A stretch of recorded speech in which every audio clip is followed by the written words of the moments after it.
Hi.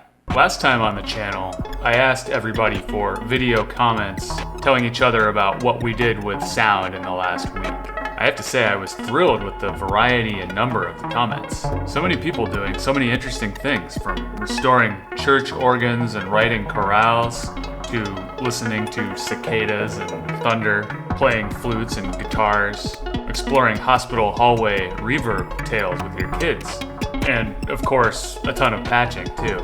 If there's one thing that Pauline Oliveros and John Cage and Hank Shockley taught us in the 20th century, it's that music surrounds us all the time. I'd like to hope that in the 21st century, which has plenty of its own problems, we can still keep in mind that music is always right here with us and go about our lives accordingly. So I plan to continue doing these comment check-ins every once in a while. But speaking of the 20th century, this week one thing I was doing sound-wise was recalling Alan Strange's exploration of random voltages in the electronic music book. That exploration culminates in an exploratory patch called Dream Machine. I made a heavily altered version of this patch for a video back in late 2014, Wogglebug Dream Machine, and hey, I've decided that I'm ready to do it again.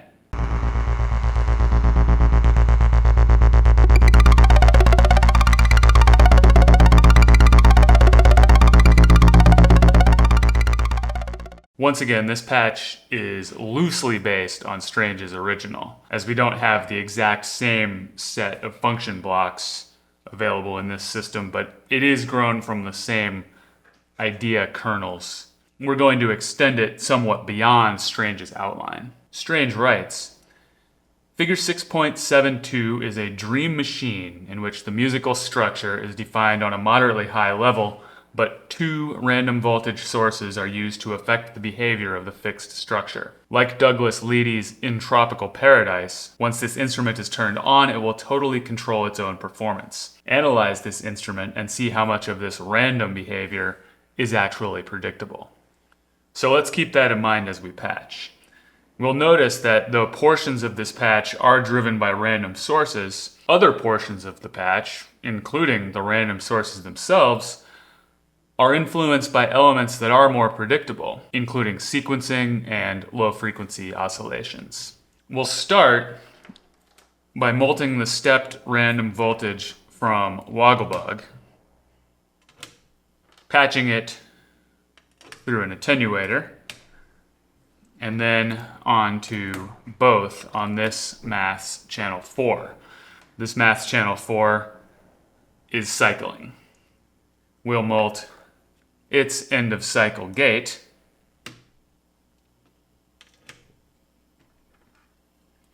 and use it to clock Renee's X channel.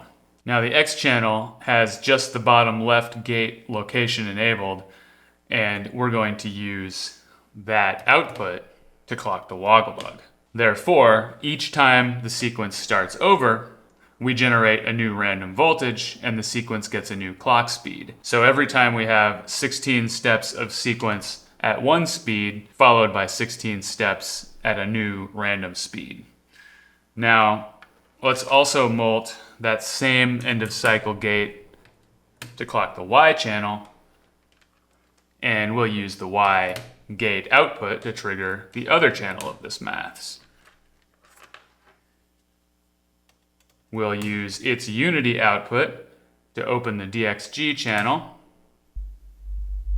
and let the sound through.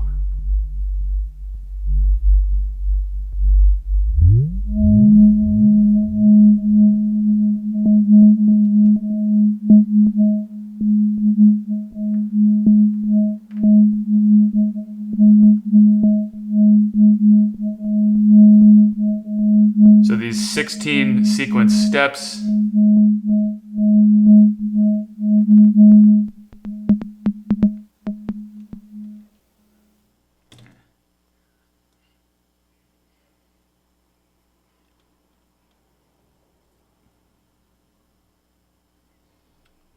we'll use its unity output to open this DXG channel and let the sound through.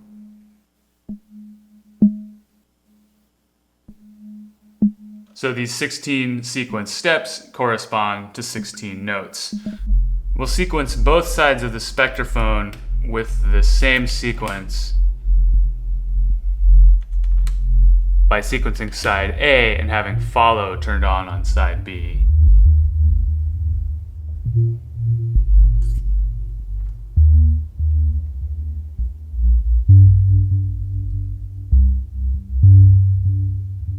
I'm also sending a copy of the stepped random to the both input of this math channel to make the envelopes shorter when the clock rate is faster.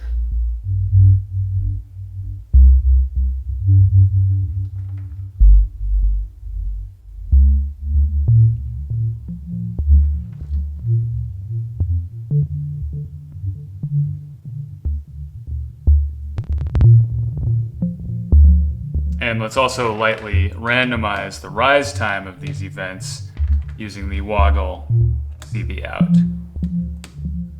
Now, one thing Strange does in the original patch is to also change the dynamics of the notes once per sequence. So I'm going to take another copy of the stepped random voltage and patch it to the CV bus voltage math, summing it with a small positive offset, then on to the Xpan's aux level, which will control the overall output or overall level of the output before it heads on to the DXG. The offset keeps the overall level from ever reaching 0 because I don't want there to be any silent run-throughs of the sequence in cases where the random voltage output is near 0. But that's a matter of taste, of course. Additionally, Strange sums the sequencer's output with a second random voltage source before sending it to the VCO. We'll use Spectrophone's side A CV output for the random voltage, setting that sub CV output to stepped random by holding Shift and pressing CV.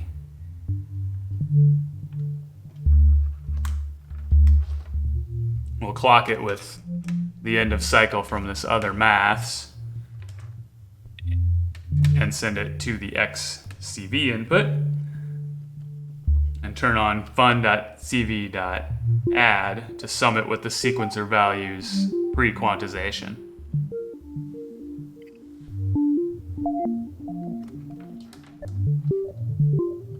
Strange controls this second clock source's rate with an inverted copy of the sequencer output, so we'll do that as well.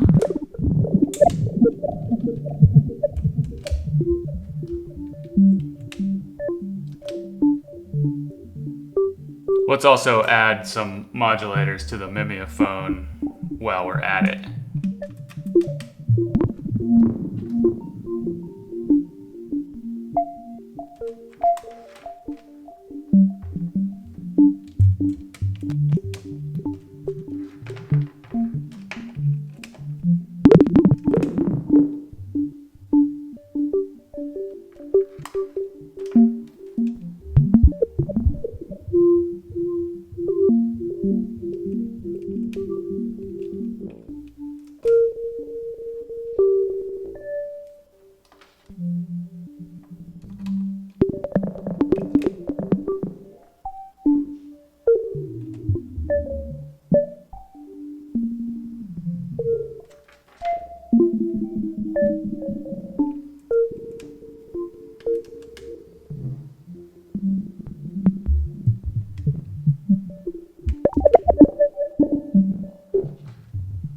Let's utilize a little more of the Spectrophone too.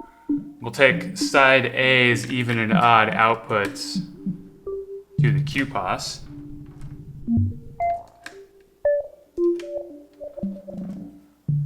And on to the other channel of DXG.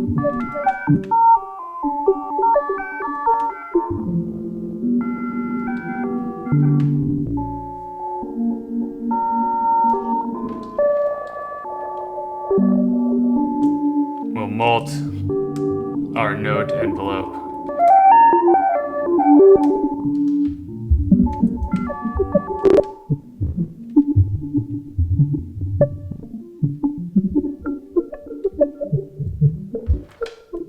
Side A is in chaos mode, adding a more bell-like texture to the proceedings.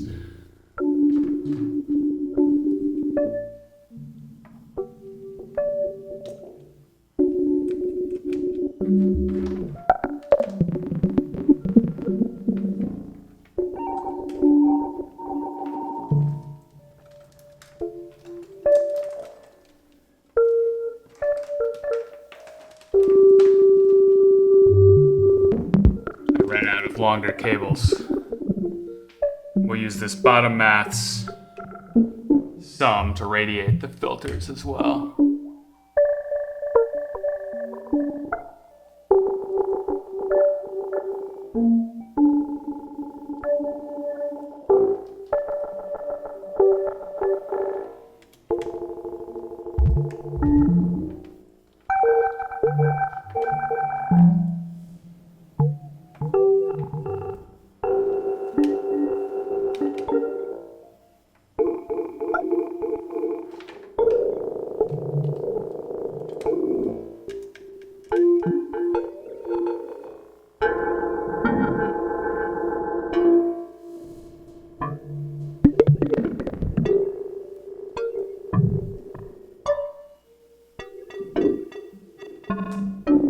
Now, I've made 4 copies of this René state,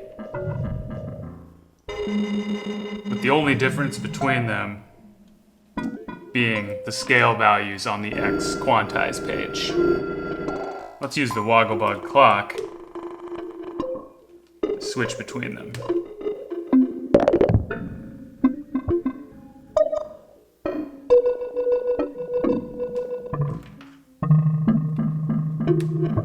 Use that LFO to control the clock speed of the Wogglebug.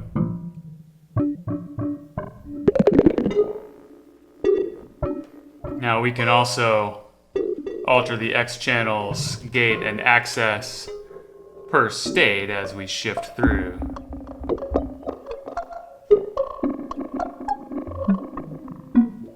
On the Z-axis, this makes the gate patterns different from the note patterns, adding variety.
The synthesizer is a dream machine. I don't think most synthesists would deny it. The human organism is also a dream machine. When the two meet, who knows what we might dream up. Thanks for watching and happy patching.